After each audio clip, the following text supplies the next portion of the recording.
আজকে তাহলে কি হচ্ছে, রান্না বান্না কিছু ঠিক করলে?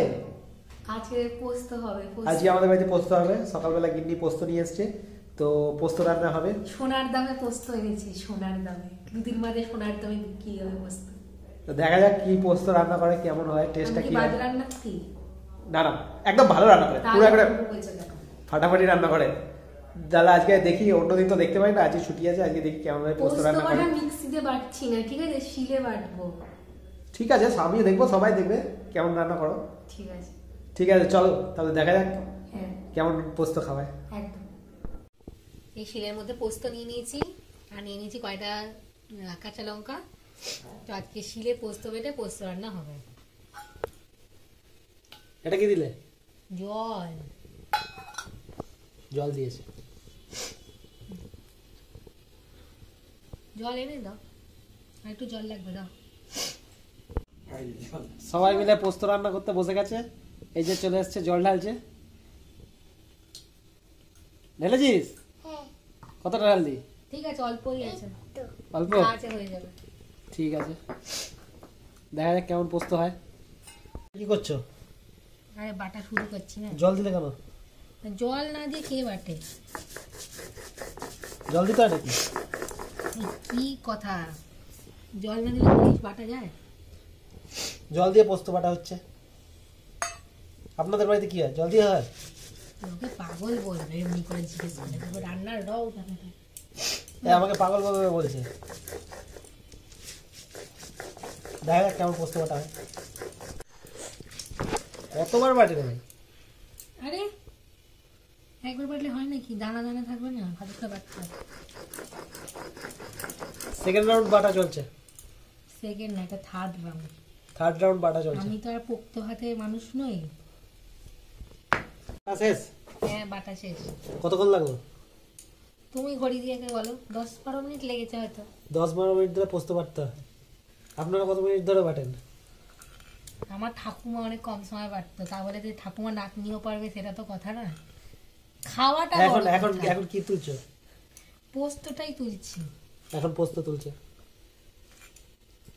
এরকম করেই তুলতে হয়। হাসছো কেন তুমি? এরকম করে তুলতে হয়। হ্যাঁ, কি মুশকিল। শুধু পোস্ত তুললেই হবে না, পোস্তের এই যে বাটার জলটা, সেটাও আর একটা বাটিতে নিয়ে রাখতে হয়। সোনার দামের মতো জিনিস যা তা করে কি ফেলা যায়?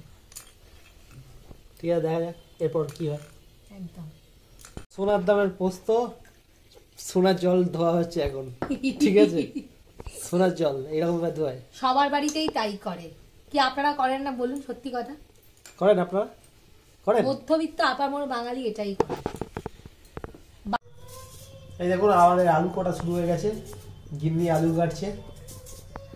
বড় সাইজের আলু, এইটুকু আলু নিয়েছি, কিন্তু তাও হয়নি, আরো কয়েকটা কাটতে হবে, তারপর রান্না শুরু হবে।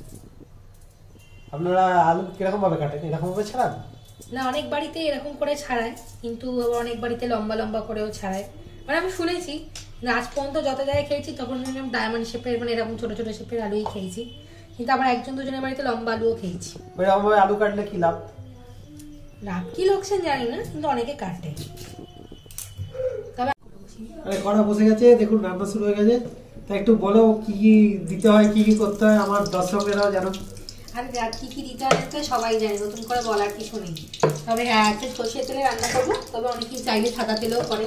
ও কয়েকদিন বাদে একজনের বাড়ি আগে গেছিলাম, সে আবার অলিভ অয়েলে পোস্ত খাইয়েছিল। হ্যাঁ, আমার আবার খেয়ে ভালো লাগেনি। আমার মনে হয় যে কিছু ট্র্যাডিশনাল বাংলা খাবার যেগুলো রান্না বাড়িতে করে খায়, সেগুলো সর্ষের তেলে রান্না করেই বেশি ভালো লাগে। তো সর্ষের তেল দিয়েছি, খুব অনেক পরিমাণ দিইনি, এটা হয়তো 1 টেবিল স্পুন মতো হবে। বেশি তেলে রান্না আমাদের বাড়িতে হয় না, এইরকম অল্প তেলেই রান্না হয়, কারণ আমাদের মোটামুটি 5-6 জনের উপর মেম্বার আছে, তো সেই জন্য সেই হিসাবে এটা ঠিকঠাক আছে বলে আমার মনে হয়। না না, 1 টিস্পুন নয়, এটা 1 টেবিল স্পুন বলেছি। টেবিল স্পুন আর টিস্পুন আলাদা, দুটো আলাদা। আপনারাই বলুন, এটা 1 টিস্পুন আর এটা 1 টেবিল স্পুন। আবার 1 টেবিল স্পুন, আচ্ছা হ্যাঁ, দুটো আলাদা। ওকে, এটা টেবিল স্পুন কিন্তু টিস্পুন নয় কিন্তু। ঠিক আছে, হ্যাঁ হ্যাঁ, সবাই জানে। তো দেখে নিচ্ছি তেল গরম হয়েছে কিনা। এই আলুগুলোকে রেখেছিলাম জলে ভিজিয়ে, তো এই আলুগুলোকে তেলের মধ্যে দিয়ে দেবো। সব আলু দিলে? হ্যাঁ, সব ছিটকাবে। ও তেলও ছিটকাচ্ছে, পুরো কড়া তো ভরে গেল আলুতে। কি হচ্ছে, এতগুলো মানুষ আমাদের বাড়ি কার খাবে না জোড়াই?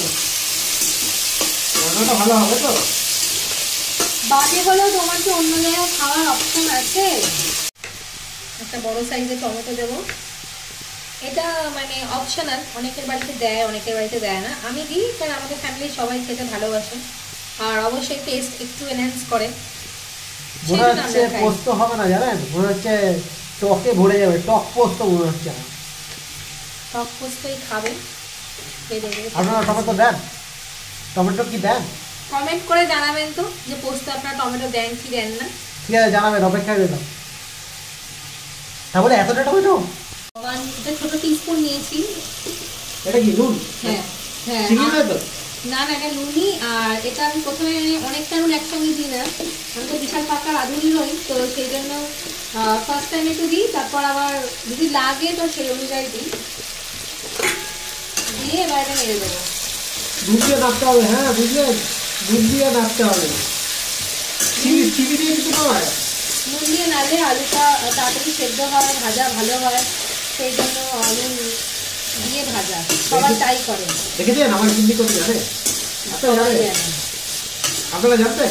কমেন্ট করে জানাবেন তো। এবারে কেটে রাখা টমেটো যেগুলো দিয়ে দিলাম সেগুলো দিয়ে দিচ্ছি, কারণ এগুলো আলুটা ভাজার সাথে সাথে জিনিসটা সেদ্ধ হয়ে যাবে, মিশে যাবে, ফলে টেস্টটা ভালো হবে, আর টমেটোর কাঁচা গন্ধটাও চলে যাবে। এরকম করে নাড়তে হয়? হ্যাঁ, এরকম করে নাড়তে হয়।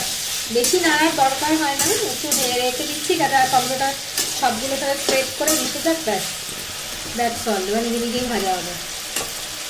তার মিনিট 3-4 মতো রেখে দিয়েছিলাম যাতে টমেটোটা এরকম ভালোভাবে আলুগুলোর সাথে মিক্সড হয়ে যায়। যে দেখুন আমি যে টমেটো কাঁচা মধ্যটা চলে যাবে বলে, তারপর আর আলুটাও একটা সুন্দর টেক্সচার পায়, সেই জন্য আমি এটা এরকমভাবে একটু খানিকক্ষণ রেখে দিই যাতে খাবারের খাদ্যগুলো নষ্ট না হয়।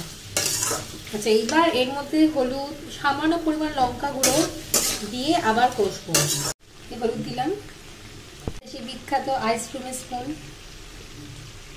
দেবো লঙ্কা, তবে খুব বেশি না, সামান্য পরিমাণে, আর যেহেতু আমি কাঁচা লঙ্কা অলরেডি 3টে বেটে দিয়েছি তো ঝাল এমনি হবে।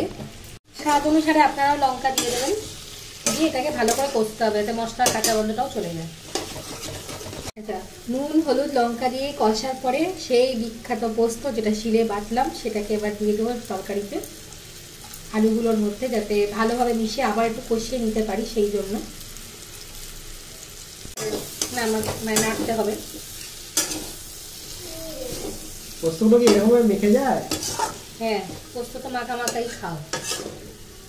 দেখেছেন? আপনারা কি জানতেন? হ্যাঁ, সবাই জানে, তুমি শুধু আমাকে সবার কাছে এরকম বোকা প্রমাণিত করতে চাও। কি বলছে এ বাবা, এইরকম বলছে আমাকে? আপনারা কি এটা সত্যি মনে করেন আমি বোকা প্রমাণিত চেক করতে যাই বউকে? ছেলেদের কাজই হচ্ছে এটা। এ বাবা, ছেলেদের কি বলছে? পোস্ত দিয়ে নাড়াচাড়া করার পর আমি যে পোস্ত মানে ধোয়া জলটা তুলে রেখেছিলাম সেইটা ফার্স্টে দিয়ে দেবো। সোনার জল গেল, সোনার জল। হ্যাঁ তাই। এরকম সোনার জল দিয়ে রান্না করেছেন? সবাই কারে, নিরামিষের দিনে তো লোকের বাড়িতে হয়। আচ্ছা, এটা আরেকটু খানিকটা জল দেবো, এটা খুন্তির গায়ে লেগে থাকা দিয়ে, এটা আমাদের ঠাকুমার টিপস, খুন্তি ধোয়া জল দিলে নাকি রান্না খুব ভালো হয়, তো সেই শুনে শুনে বড় হয়েছি, এখন সেটা আমিও করি। ব্যাস, দিয়ে ঢাকা দিয়ে দেবো আর তারপর পোস্ত রেডি। কতক্ষণের জন্য? এটা মোটামুটি হতে মিনিট 10-12 তো টাইম লাগবেই।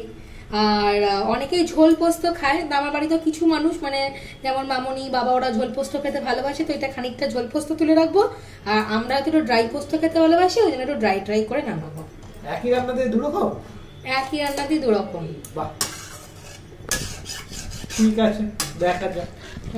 একদম ঠিক আছে, 10 মিনিট পরে দেখছি কিরকম কি হয়। ঠিক আছে বন্ধুরা? হ্যাঁ হ্যাঁ হ্যাঁ, নিশ্চয়ই। এই যে পোস্ত রেডি হয়ে গেছে মনে হচ্ছে, কি হয়ে গেছে? হ্যাঁ, তো যান, এবার খেয়ে দেখতে হবে কেমন হয়েছে। ঠিক আছে, খেয়ে রিভিউ দেবে আমার বর।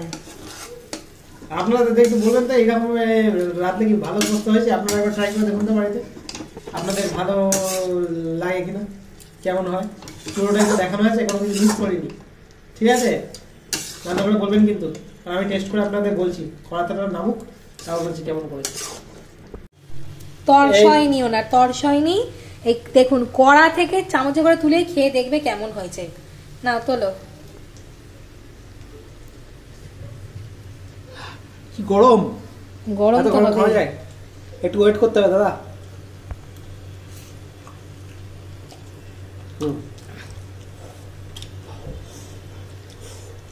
গরম বাট ভালো হয়েছে, আপনারাও করে দেখবেন, ভালো হয়েছে একদম ফাটাফাটি।